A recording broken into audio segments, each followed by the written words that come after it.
Have you ever come across someone so drunk on their own authority, so obsessed with control, that they forget real people have limits?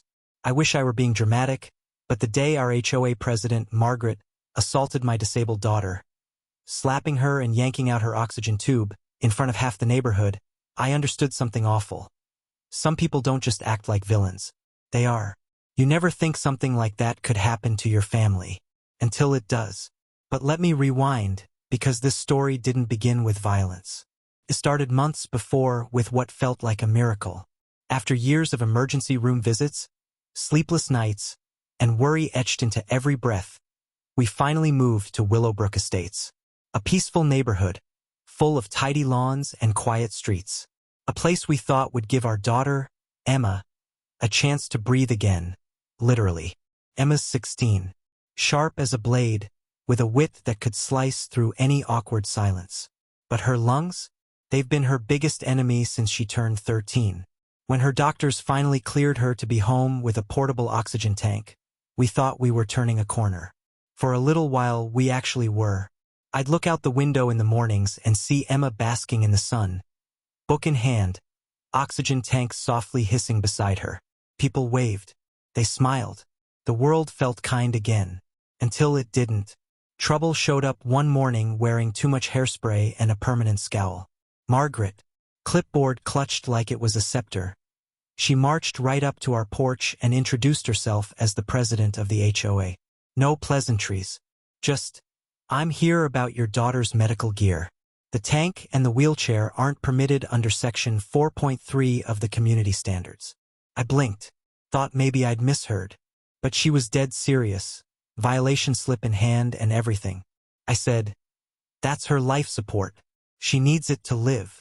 Margaret didn't even flinch. Then maybe this isn't the neighborhood for your situation. That word, situation, sliced through me. I wanted to yell. I wanted to throw her off the porch.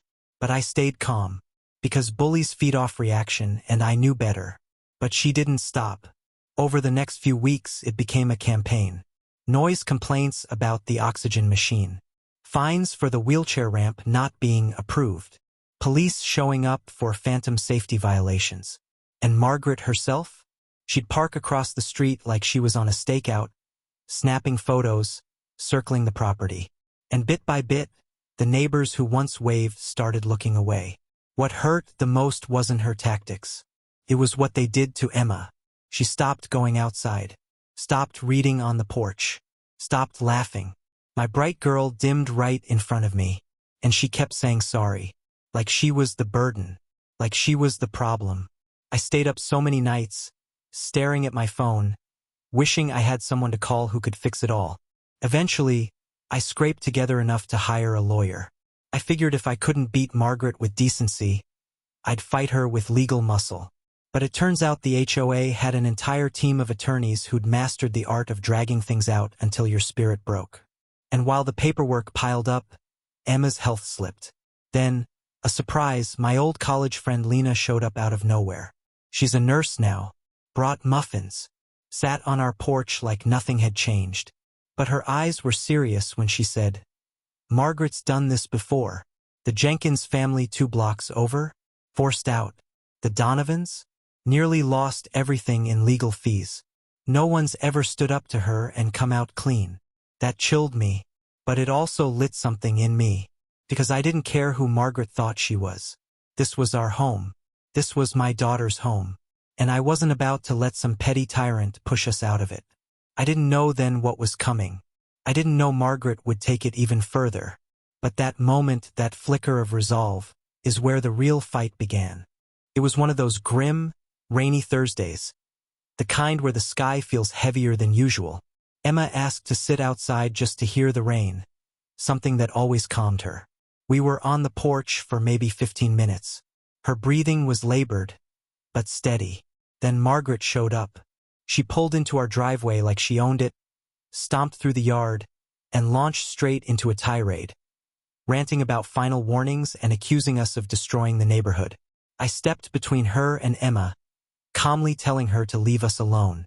But instead of backing off, she got cruel. She called us freeloaders, accused Emma of faking her illness, said we were scamming the system. Emma, barely able to raise her voice, tried to speak. Please, I'm not trying to bother anyone. Her voice was trembling. Then Margaret lost it. She grabbed the oxygen tube right off Emma's face and slapped her. Just like that. And I saw red. Not just anger, pure, blinding rage. But instead of acting on it, I dropped to my knees trying to fix the oxygen line, hands shaking so bad I could barely connect the pieces. My daughter was gasping, and that woman just stood there watching with zero emotion. Then, like she was proud of it, she said, "Call the cops. I'll tell them she hit me first. Let's see who they believe." And she turned around and walked off, heels clicking on the wet pavement like she'd just won a game. She had no idea I still had someone in my corner. I called my mother. We hadn't spoken in years, not since my father died. But when I told her what happened, her voice dropped into this chilling calm I hadn't heard since I was a kid. "Stay with Emma," she said. "I'll handle it." And she did. The police and an ambulance came, but by then Margaret had already filed a complaint of her own, accusing Emma of being violent, unstable. It didn't stop there. The HOA filed for our eviction, backed by 3 neighbors who swore they'd seen Emma acting out. Total lies. The court date was set almost immediately. No time to breathe, no time to prepare. I wore my best dress. Emma, cheeks bruised and eyes swollen, held my hand as we stepped into a courtroom full of strangers wearing familiar faces. Margaret walked in like she was the star of the show, her legal team in tow. They spun every lie into fact, recited every fake violation, and brought in people we once trusted to repeat them. Neighbors who once brought us cookies now crying and claiming Emma was dangerous. Emma, who hadn't even left her room for days. When Emma tried to speak, their lawyer interrupted again and again, saying she wasn't reliable because of her health. Then the courtroom doors opened, and in walked my mother. Not the quiet woman people remembered, but a striking figure in a black suit, hair pulled back, eyes like steel. She walked up to the judge, handed over a folder, and began listing off facts like a prosecutor. Margaret's history of fraud, misuse of HOA funds, bribery, false reports, even threats some caught on audio. Every word hit like thunder. The room went silent. The judge called a short recess. When he returned, he dismissed the case, ordered a full investigation into the HOA, and had Margaret arrested for assault and fraud, right there in the courtroom. She tried to protest, but no one listened. My mother didn't flinch. In the weeks that followed, everything changed. Margaret went to prison.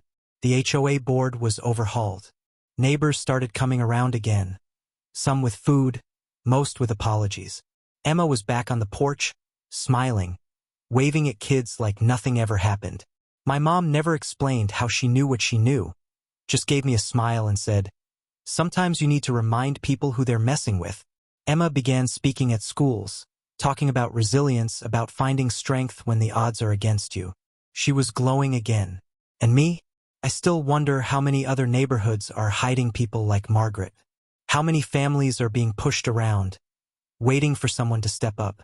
So, tell me, if you were in my shoes, would you have stood your ground? Or packed up and left? Because the truth is, community isn't about who yells the loudest or who knows the rules. It's about who stands up when it counts. And if you've ever gone through something similar, if you've had your own HOA horror story, I want to hear it. Because no one gets through these battles alone.